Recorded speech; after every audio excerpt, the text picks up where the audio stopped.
C'est une référence qui me convient tout à fait. Vous parlez de Thomas Mann, de La Montagne Magique par exemple, ou du Docteur Faustus. Ce sont vraiment des livres qui ont marqué mon adolescence et ma jeunesse, des livres qui m'ont appris à lire, à adorer la littérature. Et avec eux, je rajouterai toute la littérature sud-américaine, donc des gens comme Bolaño, comme Carlos Fuentes, comme Alejo Carpentier, qui sont vraiment des écrivains que je suis et que je pratique depuis leurs premiers ouvrages. Et c'est vrai que c'est eux qui m'ont donné le virus de ces romans où on peut s'installer durant des jours et évoluer comme réellement dans un univers complet où on a le temps de fouiller des personnages, de fouiller des situations jusqu'au bout. Donc, j'ai voulu avec ce roman, avec ces tigres, m'essayer à ce type d'univers encyclopédique plus ou moins infini.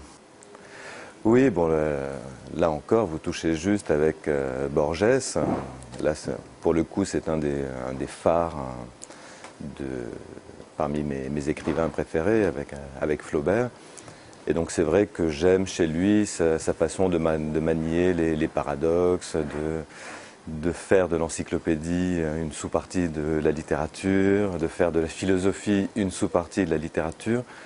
Et là, moi, j'adhère mais absolument, totalement à cette idée-là, que tout n'est que littérature, c'est-à-dire tout, en fait, c'est le plus beau compliment que je puisse faire, mais y compris la métaphysique.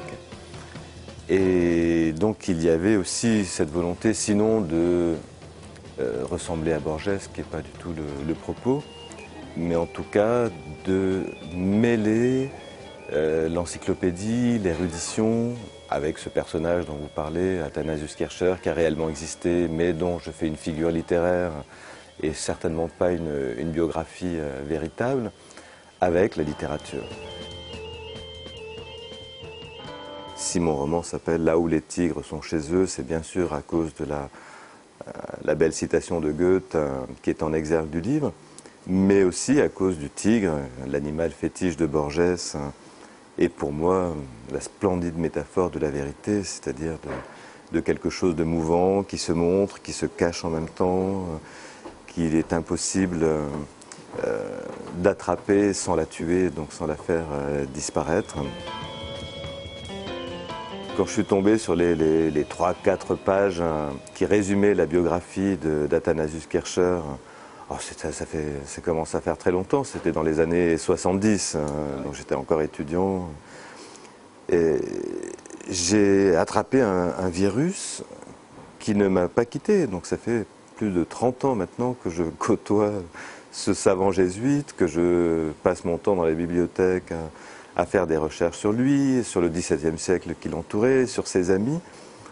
Et il me semble que j'ai appris tout un tas de choses de Kircher, pas obligatoirement celles qu'il voulait lui laisser à la postérité, mais moi j'y ai appris une conversion du regard, j'y ai appris une certaine tolérance par rapport à un monde que je rejetais un peu trop facilement, ce monde qui refusait la rationalité. Moi je suis quelqu'un de rationnel, de cartésien, de mécréant. Donc un hurluberlu comme Kircher, qui est un fossile de l'âge classique, presque de la Renaissance, qui croit encore aux dragons, qui croit aux licornes, qui sait où se trouve l'Atlantide. Et en fait, de la même façon que mon personnage Éléazar, qui est un peu, alors là, mon reflet, en tout cas pour sa façon d'évoluer en lisant la fausse biographie de Kircher, j'ai changé au fur et à mesure, et puis Kircher est devenu quelque chose comme un ami, quelqu'un de sympathique, avec ses défauts, ses qualités, certes, mais quelqu'un qui m'est proche. Les images qui ont illustré cet entretien sont extraites de l'index que l'auteur du roman, finalement une sorte de Umberto Eco, a réalisé, nourri, imagé, référencé et introduit dans son propre site internet. Une bonne manière de continuer le voyage dans son monde, là où les tigres sont chez eux.